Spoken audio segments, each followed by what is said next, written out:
Hello my dear students, my name is Dr. Deepti and today I am here with a new topic, philosophy of education, which is an important topic for the students of NET. ये जो आपका topic है ये हमारे जो education के students हैं जिनका सब्जेक्ट है एजुकेशन नेट में, उनका बहुत इंपॉर्टेंट टॉपिक है फिलॉसफी ऑफ एजुकेशन।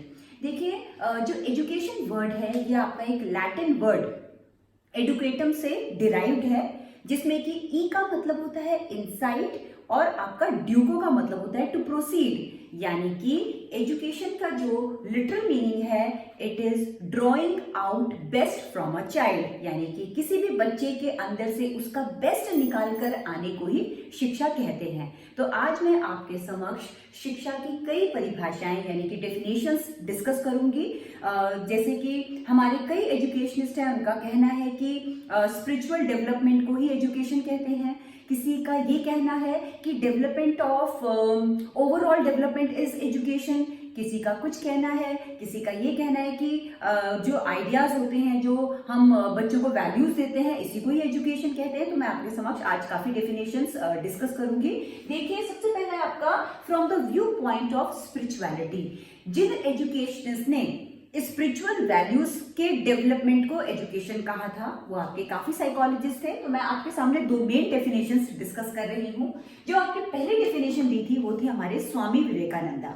इनका ये कहना था कि education is the manifestation of perfection already in man. Vivekananda ji का ये कहना था कि शिक्षा क्या होती है, जो कि किसी भी इंडिविजुअल के अंदर जो ऑलरेडी परफेक्ट क्वालिटीज होती है उनको बाहर लेकर आना। इनका ये मानना था कि कोई भी व्यक्ति एक परफेक्शन क्वालिटीज के साथ जन्म लेता है और शिक्षा का कार्य क्या होता है उस परफेक्शन को बाहर लेकर आना। ये हमारे स्वामी विवेकानंदा जी के अनुसार था। दूसरी डेफिनेशन है आपकी गांधी जी के अकॉर्डिंग। इन्होंने भी स्पिरिचुअल एजुकेशन को ज्यादा वैल्यू दी थी। इन्होंने कहा था कि by education I mean an all round drawing out of the best in child and man body mind and spirit. इनका भी यही कहना था कि किसी भी बच्चे के ऑल राउंड डेवलपमेंट को शिक्षा कहते हैं। उसके बॉडी, उसके सोल, उसके ओवरऑल डेवलपमेंट अगर हम यदि कर पाते हैं वही एक सार्थक शिक्षा है। तो ये तो हो गया आपका from the viewpoint of spirituality. दूसरा है आपका from the viewpoint of expression of born powers, यानी कि जो हमें बॉर्न पावर्स मिली है उनके एनहांसमेंट और डेवलपमेंट को ही शिक्षा कहते हैं। इसमें जो हमारे एजुकेशनिस्ट आते हैं वो है आपके फ्रोबेल। फ्रोबेल ने कहा था कि education is a process by which a child develops his internal and external powers. Froebel का ये कहना था कि एजुकेशन क्या करती है, जो हमारे इंटरनल पावर्स होते हैं और जो हमारे एक्सटर्नल पावर्स होते हैं उनको वो क्या करता है बाहर लेकर आता है, उनको और अच्छे से वो डेवलप करता है। दूसरे जो थे जिन्होंने एक्सप्रेशन ऑफ बॉर्न पावर्स के बारे में कहा था वो है आपके पेस्टोलॉजी। पेस्टोलॉजी ने कहा था कि education is a natural harmonious and progressive development of man's innate power. Pestalozzi ने कहा था कि जब किसी भी बच्चे के हम अंदर के जो पावर्स होते हैं हम उसको जब एक नेचुरल इन्वायरमेंट में डेवलप करते हैं उसी को ही हम शिक्षा या एजुकेशन कहते हैं।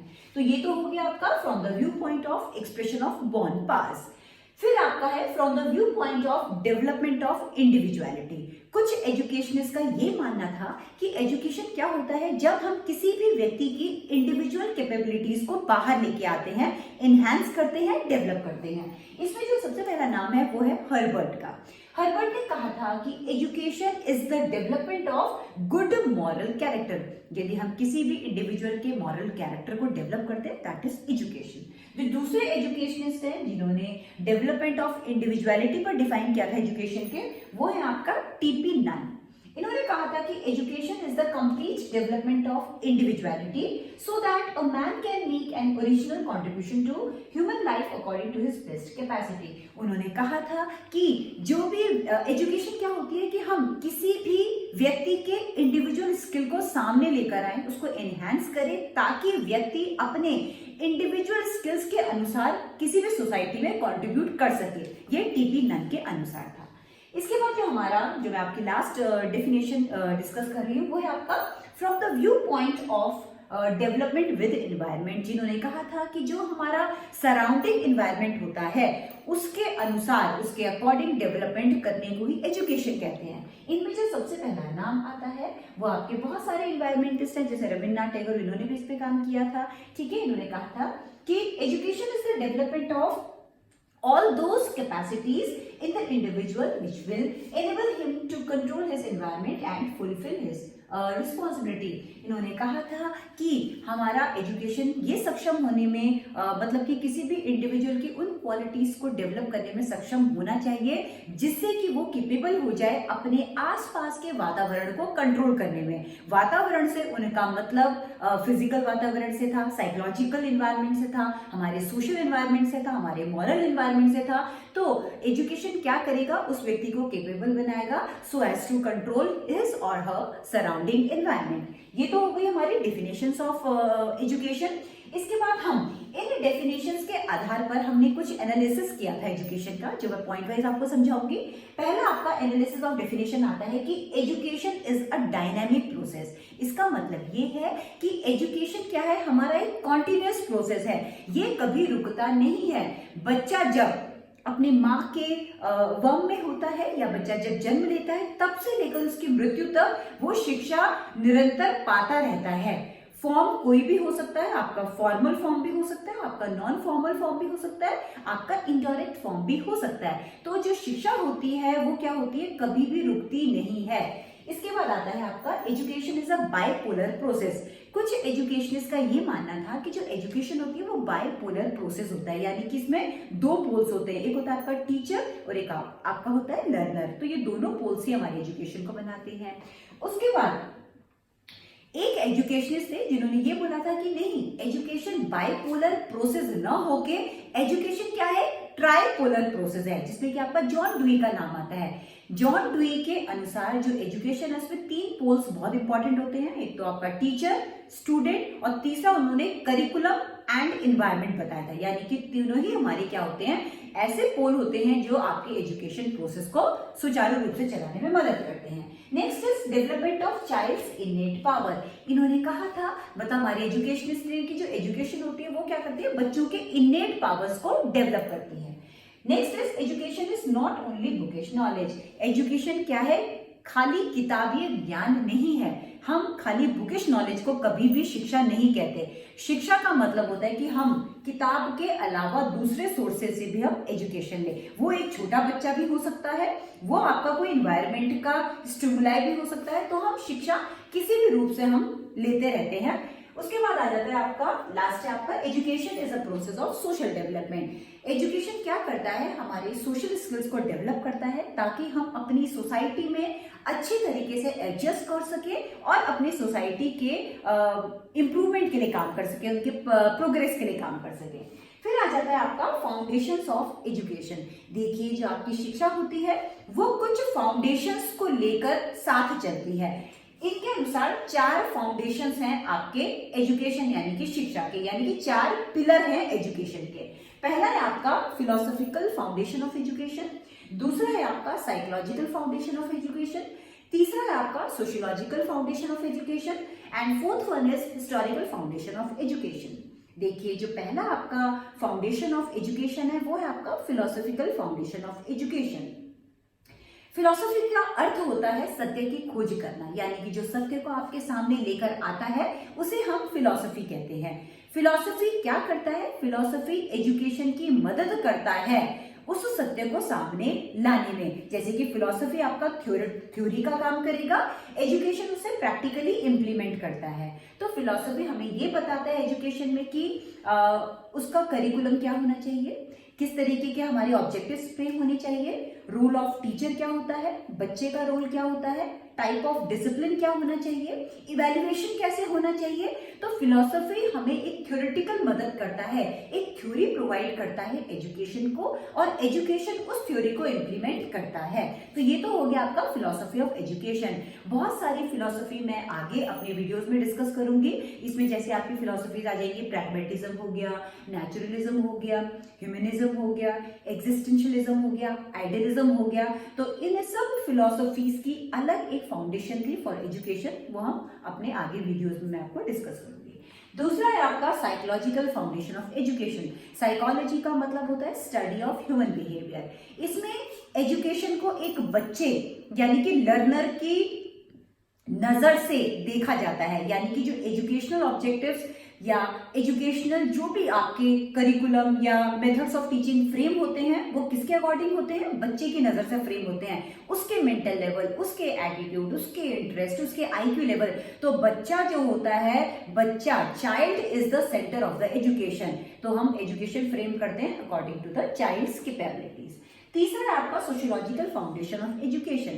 सोशियोलॉजिकल फाउंडेशन ऑफ एजुकेशन का मतलब होता है, देखिए हम सोशियोलॉजी में क्या स्टडी करते हैं, हम इसमें एक्चुअली सोशियोलॉजी क्या आपका साइंस ऑफ ह्यूमन सोसाइटी, ये एक ह्यूमन सोसाइटी को स्टडी करता है। एजुकेशन क्या होता है इसमें जो शिक्षा होती है it is according to the social needs. हमारी सोसाइटी की नीड्स क्या हैं, हमारा सोसाइटी आखिर क्या चाहता है, हमारे जो भी मेंबर्स हैं। तो एजुकेशन क्या होता है, वही चीजें फ्रेम करता है, उन्हीं सब चीजों को शिक्षा में लाता है जिसकी हमारी सोसाइटी को आवश्यकता होती है। तो इसमें हमारी सोसाइटी क्या हो जाती है, फाउंडेशन बन जाती है एजुकेशन की। Fourth one is historical foundation of education. इसमें क्या होता है कि ये बताया जाता है कि जो हमारा एजुकेशन सिस्टम है या हमारी जो ह्यूमन एग्जिस्टेंस है उसका ओरिजिनेशन कहाँ से हुआ है, किस प्रकार से डेवलपमेंट होकर वो आज की तारीख में जो भी आपके चेंजेस आए हैं, इनोवेशंस आए हैं, उसका मतलब क्या आधार था, क्या बेसिस था। तो हम basically historical foundation of education में पूरी हिस्ट्री हम स्टडी करते हैं शिक्षा की जैसे आप स्टार्ट करेंगे Vedic system of education, then Buddhist system of education, then Muslim system of education, then British system of education, then Indian system of education, then modern system of education. तो ये क्या है, हमारा हिस्टोरिकल डेवलपमेंट है education का। इसके बाद आ जाते हैं हम टाइप्स ऑफ एजुकेशन। देखिए जो शिक्षा है वो आपकी कई प्रकार की होती है। जो आपका पहला है वो है आपका formal and informal education. Formal का मतलब होता है जिसमें हम एक सिस्टमैटिक प्रोसीजर को फॉलो करते हैं। एज फॉर एग्जाम्पल आप स्कूल जाते हैं, आप कॉलेज जाते हैं या कोई इंस्टीट्यूट जाते हैं, वहां पर एक टाइम टेबल को फॉलो करते हैं, एक टीचर आपको पढ़ाता है, एक फिक्स्ड करिकुलम मॉड्यूल आपके सामने होता है, उसको हम कहते हैं फॉर्मल टाइप ऑफ एजुकेशन। एक होता है आपका informal form of education. Informal form of education उसको कहते हैं जो कि आप इनडायरेक्टली या इनफॉर्मली अपनी सोसाइटी या एनवायरनमेंट से शिक्षा लेते हैं। जैसे कि आपने अगर महाभारत देखी या पढ़ी होगी तो आपको पता होगा जो अभिमन्यु थे वो जब अपने माँ के वम में थे तो उन्होंने जब अपने पिता के द्वारा ये सुना कि किस तरीके से चक्रव्यूह को उनको भेदना है तो वो बच्चा अपने माँ के वम में उसको सुन रहा था। ठीक है कि नहीं, इसका मतलब ये एक बहुत अच्छा एग्जाम्पल है कि जब बच्चा अपने माँ के वम में होता है उसकी इनफॉर्मल एजुकेशन वहीं से स्टार्ट हो जाती है। बच्चा उसको समझता है, अपने सेंसेस से वो नॉलेज लेता है। तो वो एजुकेशन जो हम अपने एनवायरनमेंट से लेते हैं that type of education comes under the category informal type of education. इसके बाद आ जाता है आपका direct and indirect education. Direct education उसको कहते हैं जिसमें कि हम डायरेक्टली अपने लर्नर्स को डील करते हैं, हम डायरेक्ट इंस्ट्रक्शंस देते हैं।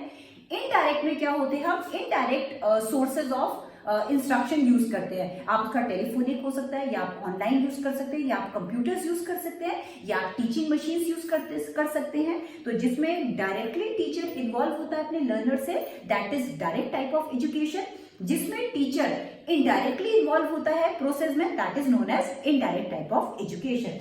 Then next category is individual and group education. Individual education का मतलब होता है जब आप इंडिविजुअल स्किल को डेवलपमेंट करने के काम करते हैं। आपको यदि किसी बच्चे के इंडिविजुअल स्किल को सामने लेकर आना है that is known as individual. Group में क्या होता है कि आप अगर कोई ग्रुप स्किल्स में काम करना चाहते हैं that is group type of education. इसका एक दूसरा मीनिंग और आता है जब आप इंडिविजुअल एक स्टूडेंट को एजुकेशन दे रहे हैं दैट इज इंडिविजुअल एजुकेशन। जब एक टीचर एक साथ एक ग्रुप को पढ़ा रहा है that is known as group education. Last one is general and specific education. General का मतलब होता है कि जब हम एक जनरल एजुकेशन कुछ जनरल ऑब्जेक्टिव के साथ हम एजुकेशन दे रहे हैं that is known as general education. Specific education का मतलब होता है जब आप किसी पर्टिकुलर स्किल पे काम कर रहे हो। जैसे फॉर एग्जांपल अगर मैं किसी बच्चे के कम्युनिकेशन स्किल पर काम कर रही हूँ तो मेरा पूरा का पूरा फोकस यानी कि शिक्षा उसके कम्युनिकेशन पर आधारित होगा। और अगर मैं उसके मेमोराइजेशन स्किल पर काम कर रही हूँ कि उसको चीजें याद हो जाए, वो ढंग से उसको रिट्रीव कर सके, मेमोराइज कर सके, तो मेरा स्किल हो जाएगा मेमोराइजेशन स्किल। इस तरीके से अगर हम किसी इंडिविजुअल स्किल के लिए काम करते हैं तो वो आपका हो गया स्पेसिफिक एजुकेशन, और जब हम जनरल स्किल को लेके चलते हैं तो दैट इज जनरल एजुकेशन। आज मैंने आपके समक्ष डिस्कस किया है कि एजुकेशन क्या होता है, कौन कौन सी परिभाषाएं हैं एजुकेशन की, और आपके एनालिसिस ऑफ डेफिनेशंस हमने डिस्कस किए हैं। हमने डिस्कस किया है कि कौन कौन से फाउंडेशंस है एजुकेशन के, और हमने ये भी डिस्कस किया था कि कितने टाइप्स ऑफ एजुकेशन होती हैं। ये बहुत इंपॉर्टेंट टॉपिक है, आपके नेट एग्जाम में जो आते हैं सी पे बेस्ड आपके काफी ऑब्जेक्टिव क्वेश्चंस आते हैं, आपको डेफिनेशन दी जाती है, आपको उसका प्रोपाउंडर बताना पड़ता है, या आपको फाउंडेशंस के ऊपर, फाउंडेशंस ऑफ एजुकेशन के ऊपर काफी क्वेश्चंस आपके पूछे जाते हैं। यदि आप चाहते हैं कि इसी तरीके के एजुकेशनल इंफॉर्मेटिव वीडियोस मैं आपके समक्ष लेके आती रहूं तो please share and subscribe my channel. Thanks for watching.